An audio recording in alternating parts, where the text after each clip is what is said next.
यार भूख लग रही है, कुछ खाने चले।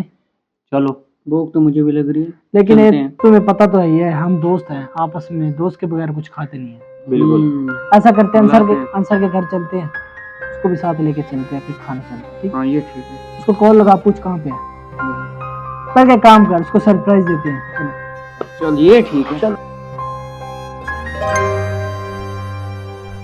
ओह, अरे क्या है ये? अंसर मजदूरी कर रहे।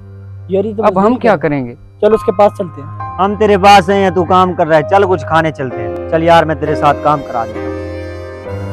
आ जाओ यार, इसके साथ काम करा दे। क्यों यार, हमें क्या मिलेगा तेरे साथ काम कराकर? तू क्यों करा रहा है इसके साथ काम?